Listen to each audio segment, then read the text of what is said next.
How to use eBay mobile app to list items. It's like very easy. All you need to do is get eBay from your app store or Play Store, then simply open it and make sure you're logged into your account. Then from here, what you need to do is simply tap on my eBay right here, and then you can see the list an item. You can tap on it and go along with the process, or else you can simply tap on selling right here. You can tap on sell for free and go along with the process of listing down your item.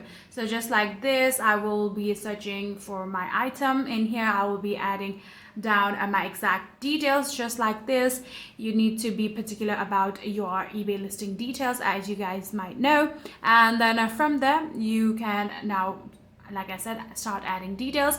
You can see this is the listing summary. When you are confirmed about everything, you can even like add in photos. When you're confirmed about everything, simply tap on list it, and just like that you'll be able to list your items on your eBay mobile app. If you guys do have any further queries, please let me know in the comment section down below. And that is it for the video. Thank you so much for watching.